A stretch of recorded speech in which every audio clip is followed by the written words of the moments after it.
Students, आज का जो हमारा टॉपिक है हिस्ट्री का वो है 1857 रिवॉल्यूशन, यानी कि द रिवोल्ट ऑफ 1857, 1857 की क्रांति। देखो, 19वीं सेंचुरी के दौर की ये सबसे बड़ी एक घटना थी। इस दौरान इंडिया के अंदर हर जो मैटर है उसके ऊपर इसका जो इफेक्ट है, असर है, वो पड़ा। चाहे वो पॉलिटिकल हो, चाहे वो सोशल हो, चाहे वो इकोनॉमी हो, चाहे वो रिलीजियस मैटर हो, चाहे मिलिट्री का मैटर हो, हर चीज के ऊपर इसका इम्पैक्ट है, वो किसी न किसी नेचर में पड़ा। अब बात आती है कि रिवोल्ट जो है क्या वो एक दिन में हो जाते हैं? नहीं, इनके होने में बहुत लंबा प्रोसेस चलता है। धीरे धीरे करके लोग इतने दब जाते हैं किसी भी चीज की वजह से, एक नहीं, दो नहीं, काफी ऐसे रीजन हो जाते हैं जिनकी वजह से लोग रिवोल्ट है वो कर देते हैं। ये जो रिवोल्ट है ये भी इसी ही एक ऐसे प्रोसेस का ही रिजल्ट था, और जिसकी वजह से क्या है, ये क्रांति है वो। बात करें हम इसके ओरिजिन यानी शुरुआत की, क्या है कि ये 10 मई को यानी 10 मई को मेरठ से इसकी शुरुआत है वो हो गई। वहां पर एक तरह से सोल्जर रिवोल्यूशन हुआ, सैनिक क्रांति हुई। काफी ज्यादा ऐसे इंडियन सोल्जर थे जिनके साथ मिसबिहेव किया गया, और जिसका बदला लेने के लिए वहां पर हमारे इंडियन सोल्जर ने क्या कर दिया, रिवोल्ट है वो कर दिया। रिवोल्ट जो है उसके स्टार्ट होने के बाद में एक सिस्टम आया कि भाई इसको कोई ना कोई पॉलिटिकल अप्रोच तो मिलनी चाहिए, यानी कि मेनली इसको राजनीतिक रूप से तो कोई प्रोटेक्शन मिले, कोई एक ऐसा कैंडिडेट हो जो कंप्लीटली इस बात पर फोकस करे कि हाँ भाई हम जो है आपके साथ हैं। तो इसके लिए सबसे पहले जो इंडियन हमारे सोल्जर थे उन्होंने जो रिवोल्ट है उसको पॉलिटिकल लेजिटिमेसी के लिए, यानी कि राजनीतिक उसको सपोर्ट देने के लिए, जो हमारे उस टाइम पर एम्परर थे बहादुर शाह जफर, उसके पास में दिल्ली गए। As you know, Bahadur Shah Zafar उस टाइम पर काफी क्या था, ओल्ड था, बूढ़ा हो चुका था, और वो शायद मेरे हिसाब से, या आप ये माने रिसर्च भी करेंगे तो वो कैंडिडेट रिवोल्यूशन में पार्टिसिपेशन करना नहीं चाहता। लेकिन सोल्जर के दबाव में, जो रिवोल्यूशनरी थे, क्रांतिकारी थे, उनके दबाव में आके उसने क्या किया, रिवोल्ट है उसका लीडर वो बन गया। लीडर बनने के बाद में उन्होंने, मुस्लिम था, हिंदुओं को भी अपनी ओर अट्रैक्ट किया, और धीरे धीरे करके उन्होंने क्रांति उसको आगे बढ़ाने की जो विचार है वो बढ़ाया। अब जो रिवोल्यूशन दिल्ली से चल पड़ा, रिवोल्यूशन दिल्ली से चल पड़ा, और उसके बाद में हुआ उसका एक्सपेंशन ऑफ अपराइजिंग, यानी कि जो जन विद्रोह है ना उसका प्रसार। अब इसका प्रसार हम बात करेंगे कहां कहां पर हुआ, किस किस रीजन में हुआ, हम उससे रिलेटेड है वो लिखे। सबसे पहले तो हमारा जो मैटर है वो ये है,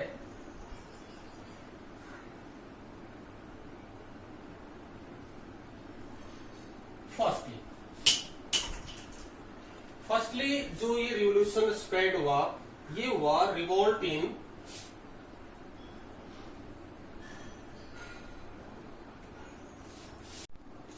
देखो, अब जो टॉपिक हमारा चल रहा था इसके अंदर हम बात करेंगे कि भाई ये रिवोल्ट कहां कहां पर स्प्रेड है वो हुआ।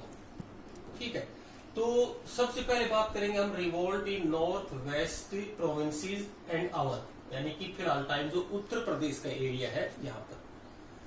ये वो रीजन था जहां पर जो रिवोल्ट है ना वो सबसे ज्यादा स्प्रेड है वो हुआ। कारण जो अवध के जो कैंडिडेट थे, मैक्सिमम आर्मी के अंदर भी वही लोग शामिल थे, और अवध के ऊपर ही सबसे बड़ा जो टॉर्चर है अंग्रेजों की तरफ से हुआ था। अब दूसरा इसमें क्या है कि उस टाइम पर जैसे कि रिवोल्ट जो कर रहे थे उन्होंने धीरे धीरे करके सब जगह पे अपना अधिकार कर लिया, खास तौर से जो उस टाइम पे जो बरेली में, बरेली जो जगह थी वहां पे जो रिवोल्ट करने वाले जो कैंडिडेट थे, वो कैंडिडेट जो था वो था खान बहादुर खान, खान बहादुर खान। इस कैंडिडेट ने बरेली के अंदर क्या किया था, रिवोल्ट जो हुआ था उसकी लीडरशिप है वो की थी। दूसरा जो कैंडिडेट जो था उस एक मौलवी अहमदुल्ला था, मौलवी अहमदुल्ला।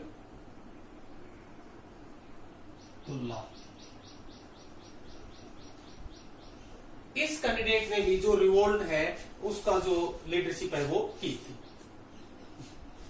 ठीक है, रोक दी। अगली जो जगह थी वो थी रिवोल्ट जो है वो अलग अलग जगह पे जो स्प्रेड हुआ, रिवोल्ट इन बिहार।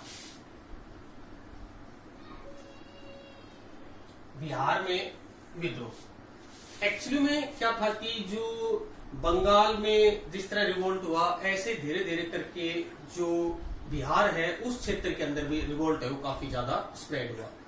तो उस टाइम के ऊपर बिहार के जो मेन क्षेत्र जैसे पटना था, दानापुर था, या फिर इसके अलावा शाहबाद था, नागपुर था, इसके जो आसपास के जो एरिया थे वहां पर भी रिवोल्ट है वो काफी ज्यादा स्प्रेड हुआ। बिहार के अंदर जो रिवोल्ट है इसकी लीडरशिप जो उस टाइम पे वहां का जो एक नवाब था कुंवर जगदीश, उन्होंने इसकी लीडरशिप है वो की थी।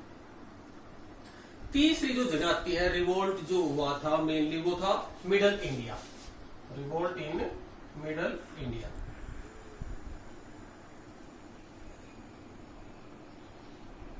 रिवोल्ट इन मिडल इंडिया यानी कि मध्य भारत।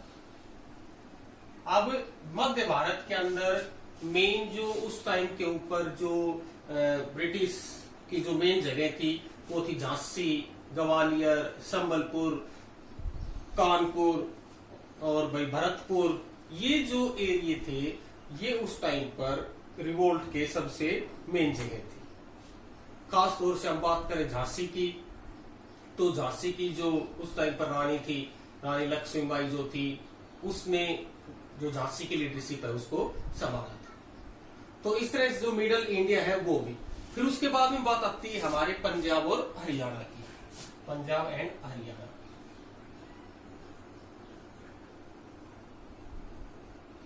पंजाब एंड हरियाणा। पंजाब और हरियाणा हालांकि उस टाइम पर एक कंबाइंड वो थे, लेकिन फिर भी यहां पर रिवोल्ट हुआ। लेकिन आपको एक बात बता दूं, पंजाब में थोड़ी बहुत कुछ जगह को छोड़ के बाकी सब जगह ऐसी थी जहां पर रिवोल्ट नहीं हुआ, बल्कि वहां के जो रूलर थे उन्होंने जो अंग्रेज थे उनको क्या किया, कोऑपरेट है वो किया था। लेकिन हरियाणा के अंदर क्या है कि काफी ऐसी जगह थी जहां पर हुआ। और पंजाब में जैसे पंजाब के अंदर मेन जो जगह थी वो थी जैसे कि झेलम थी, सयालकोट था, झेलम सयालकोट, ये दो जगह ऐसी थी जहां पर रिवोल्ट हुआ। बात करें हम हरियाणा की, तो हरियाणा के अंदर तो काफी जगह थी, जैसे हांसी था, हिसार था, इसके अलावा रोहतक था, रिवाड़ी था, दिल्ली का आसपास का एरिया था। इन रीजन के अंदर भी क्या है रिवोल्ट है वो हुआ था। समझ गए यहां तक? ठीक है। अब हुआ क्या कि रिवोल्ट की लीडरशिप जैसे बात हम करते हैं, हरियाणा के अंदर एक जगह है रिवाड़ी। रिवाड़ी में राव तुलाराम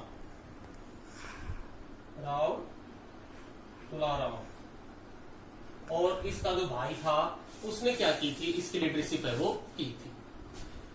इसके अलावा जैसे कि मेवात जो जगह थी वहां पर मेवात के अंदर, हरियाणा में जो मेवात है, हसन अली, कौन, हसन अली, इसने जो रिवोल्ट है उसकी लीडरशिप है वो की थी।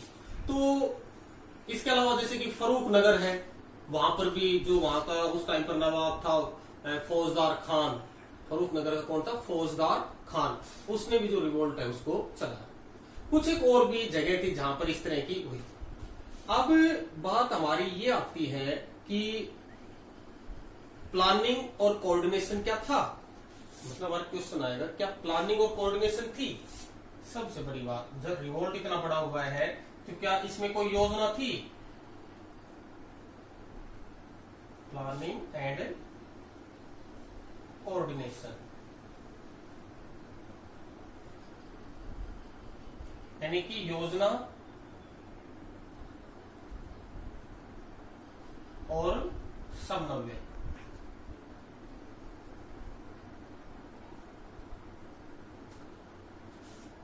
अब ये क्वेश्चन काफी लगता है कि क्या उस टाइम पर किसी प्रकार का क्या इनमें कोई कोऑर्डिनेशन था। हमारा जवाब आएगा यस। कैसे? सबसे बड़ी बात तो ये कि प्री प्लानिंग थी। जैसे इस क्वेश्चन का आंसर क्या करेंगे हम, फर्स्टली तो क्या थी, प्री प्लानिंग थी।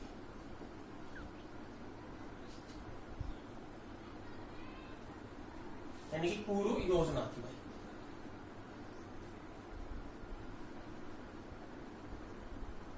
कैसे कैसे कह सकते हैं कि हमें प्री प्लान थी, पूर्व वो योजना थी। क्या कि कुछ एक जो हिस्टोरियन है या जो स्कॉलर हैं जिन्होंने इस रिवोल्ट के ऊपर अपना क्या किया है, फोकस किया है, उन्होंने बताया कि रिवोल्ट की जो डेट है ना वो 31 मई डिसाइड की थी भाई। कौन सी डेट डिसाइड की थी? 31 मई 1857। तो इसके हमें काफी ज्यादा मतलब वो रिजल्ट मिलते हैं, पता भी चलता है, एग्जाम्पल भी है ये कि भाई हाँ 31 मई को ये रिवोल्ट होना था। हालांकि शुरू वो मेरठ में 10 मई से हो गया, वो तो कोई बात नहीं है, लेकिन इस चीज से ये तो क्लियर हो रहा है कि रिवोल्ट है वो प्री प्लानिंग है वो था। दूसरी बात, रिवोल्ट के दौरान काफी कोऑर्डिनेशन भी था। जैसे कि मेरठ से जो सोल्जर थे वो दिल्ली गए, दिल्ली से उसके बाद में उन्होंने झांसी कांटेक्ट किया, उन्होंने कानपुर में कांटेक्ट किया, उन्होंने उसके बाद में बिहार में कांटेक्ट किया, अवध में कांटेक्ट किया, यानी कि सब के साथ में वो लोग मिले। तो इससे ये भी क्लियर हो रहा है कि कहीं ना कहीं पर उनका आपस में कोऑर्डिनेशन भी था। अब बात आती है लीडरशिप की, तो सबसे बड़ी बात तो ये है कि उस दौरान जो लीडरशिप थी, नेतृत्व जो था, वो उस टाइम पर जो काफी ओल्ड जो पर्सन था, हमारा जो एम्परर था उस टाइम पर दिल्ली के ऊपर जिसका राज था, बहादुर शाह जफर है, उसने किया। और उसके बाद में बहुत से अलग अलग ऐसे भी कैंडिडेट आए जिन्होंने अलग अलग जो लीडर है वो बने थे। जैसे फॉर एग्जाम्पल, जैसे उस दौरान जो सोल्जर जो थे उन्होंने कानपुर के अंदर जैसे नाना साहिब नेता बन गए, और भाई उसके बाद में जो झांसी थी वहां पर भी कंडीशन ऐसी थी, रानी लक्ष्मीबाई लीडर बन गई। बिहार की जैसे हम बात करें तो कुंवर सिंह है वो लीडर बन गया, और रेवाड़ी की बात करें तो जैसे अभी मैंने बताया था राव तुलाराम है वो लीडर बन गए। तो ये एक इस तरह का माहौल हो गया जिसमें धीरे धीरे करके अलग अलग रीजन में अलग अलग कैंडिडेट है वो क्या बन गए, वहां के रिवोल्यूशनरी के लीडर है वो बन गए। अब इसके अलावा कुछ एक लोकल कैंडिडेट भी थे, ऐसा नहीं कि यही कैंडिडेट ही ज्यादा काम कर रहे थे। इसके अलावा क्या थे, कुछ एक लोकल कैंडिडेट में क्या थे, जैसे कोई जमींदार था, कोई ताल्लुकदार था, ठीक है, या बड़ा कोई फार्मर था। ये कैंडिडेट इस तरह के थे जैसे कि इन्होंने उस टाइम पर जो लीडरशिप है वो की थी। अब हमारा जो मेन क्वेश्चन ये आता है कि भाई जो रिवोल्ट है ना भाई उसके कॉजेज क्या थे, हम बात करेंगे अब उसके ऊपर।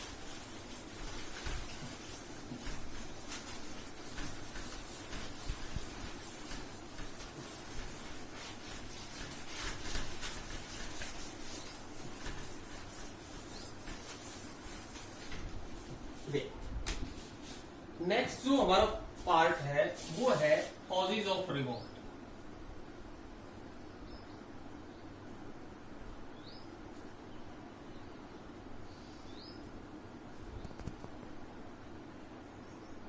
विद्रोह के कारण।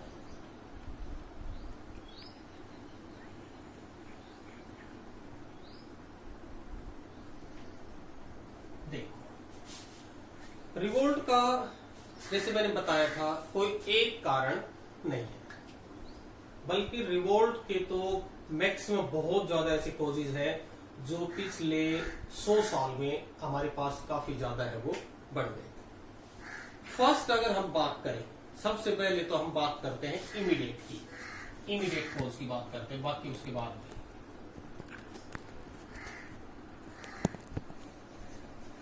इमीडिएट कॉज यानी कि तात्कालीन कारण।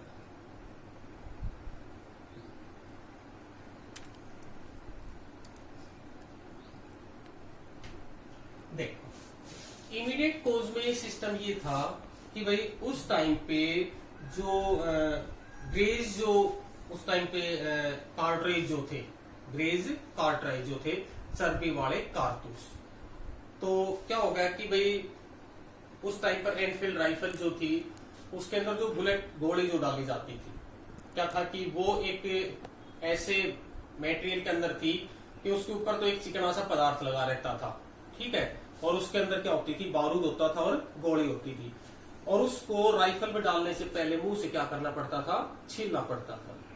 तो उस टाइम पे किसी ने कहा कि भाई इसके अंदर गाय की और सुअर की, काऊ की और इस तरह जो है उनकी चर्बी है वो मिली हुई है। अब ये बात कहां तक सच थी या नहीं थी, इसके ऊपर स्कॉलर ने रिसर्च किया, क्या ये बात सही थी। हालांकि अंग्रेज जो ऑफिसर थे, ब्रिटिश जो ऑफिसर थे, उन्होंने इस बात के लिए बिल्कुल मना कर दिया, भाई इसके अंदर बिल्कुल क्या है, कुछ नहीं है, ये केवल और केवल एक रूमर है। जब स्कॉलर ने इस पर रिसर्च किया तो उन्होंने एक चीज सामने आई कि जो दमदम जो राइफल जहां डिपो था वहां पे एक लोअर कास्ट का कैंडिडेट क्या करता था, काम करता था, और उसने एक ब्राह्मण सोल्जर था, उससे कहा कि भाई आप अपने लोटे से मेरे को क्या पिला दो, पानी पिला दो। उसने कहा कि आप लोअर कास्ट के हैं, मैं अपने लोटे से आपको पानी नहीं पिलाऊंगा, मेरा धर्म है वो भ्रष्ट हो जाएगा। तो उसने कहा कि ये तो वैसे भी होने वाला है, क्योंकि आप जो ये राइफल चला रहे हो, इसमें जो बुलेट डल रही है ना, इसके जो बुलेट के चारों तरफ जो मटेरियल है वो किसका है, गाय के और सुअर के मांस का है। अब वहां से रूमर चल पड़ा, और ये रूमर धीरे धीरे फैलता फैलता कहां तक आ गया, मतलब वहां तक पहुंच गया, आर्मी तक पहुंच गया। अब ऐसा मानते हैं कि जो उस टाइम पर राइफल जो डिपो था उसका एक ऑफिसर था जिसका नाम था कैप्टन राइट, कैप्टन राइट।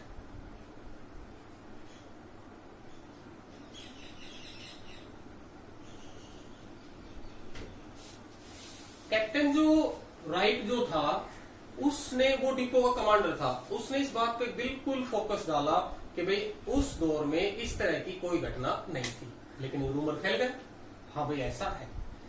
उसके बाद में क्या हुआ कि कुछ एक और प्रोफेसीज भी होनी शुरू हो गई। प्रोफेसीज यानी भविष्यवाणियां।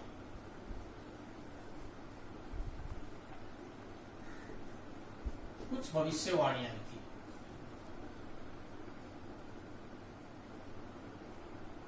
भविष्यवाणी क्या, नंबर 1, फर्स्ट तो ये था कि चारों तरफ एक रूमर फैल रहा था, एक भविष्यवाणी ये हो रही थी कि भाई इंडिया के अंदर अंग्रेजों का जो राज है वो कब से माना जाता है, 1757 प्लासी की लड़ाई से, बैटल ऑफ प्लासी, प्लासी का युद्ध।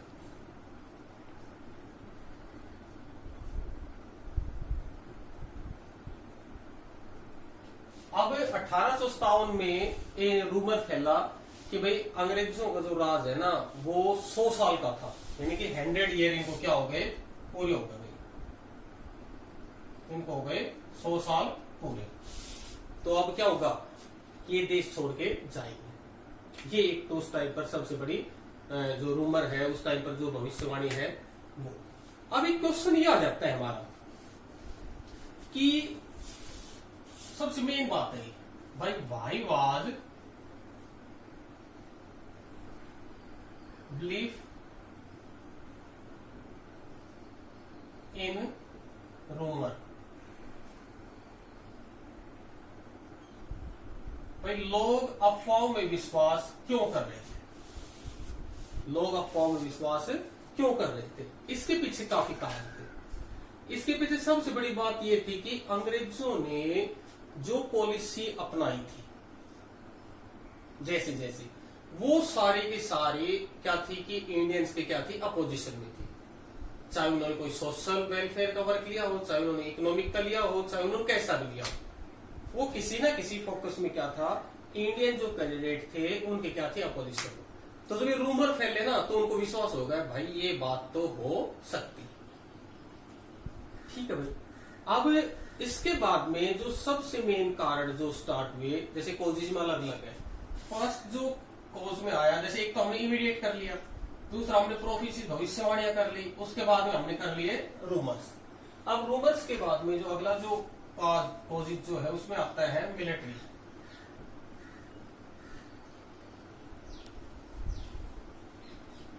यानी कि सैनिक कारण।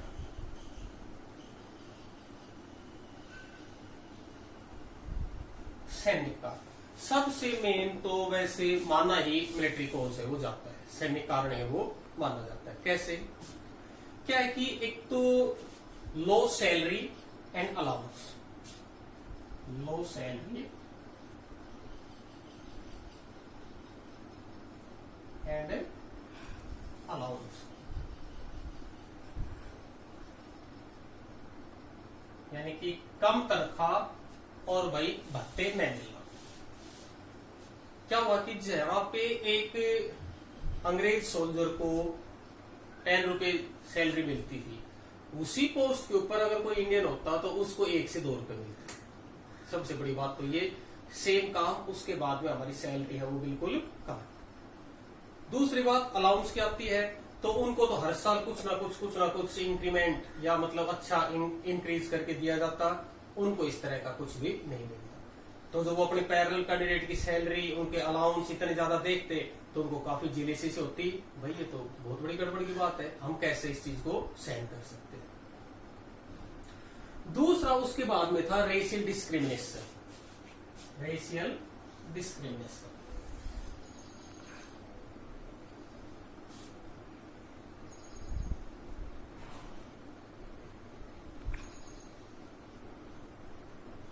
यानी कि जातीय भेदभाव, जातीय भेदभाव। जातीय भेदभाव कैसे कि इंडियन जो सोल्जर होते उनको जो ब्रिटिश सोल्जर होते उनके पैरेलल रेस्पेक्ट नहीं मिलती।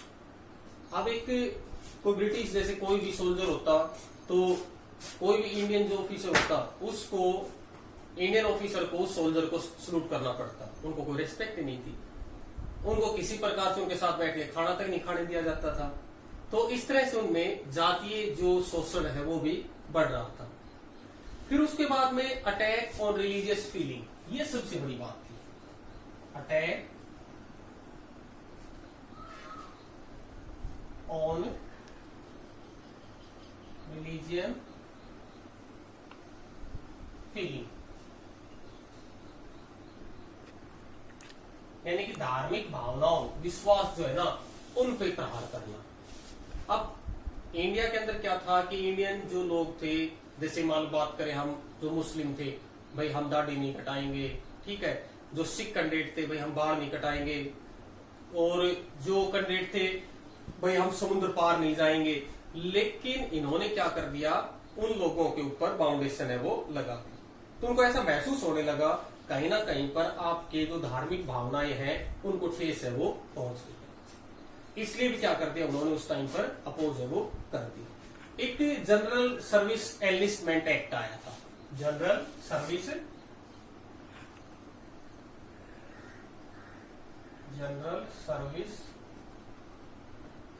Enlistment act.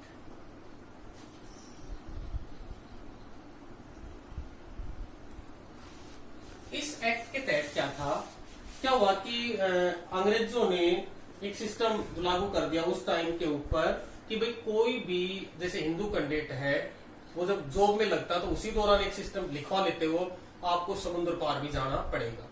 अब इंडिया के अंदर समुद्र पार जाना क्या समझा जाता था, बहुत ही गलत समझा जाता था, अपमान की बात होती थी, धार्मिक भावनाओं को ठेस पहुंचती थी। तो इस एक्ट के द्वारा भी क्या हो गया, जो हमारे इंडियन सोल्जर थे वो परेशान होने लगे। तो ये इस तरह के जो उस टाइम के ऊपर मिलिट्री के जो कारण थे, सैनिक जो कारण थे, इनकी वजह से मिलिट्री के जो सोल्जर थे उन्होंने क्या कर दिया, रिवोल्ट है वो कर दिया।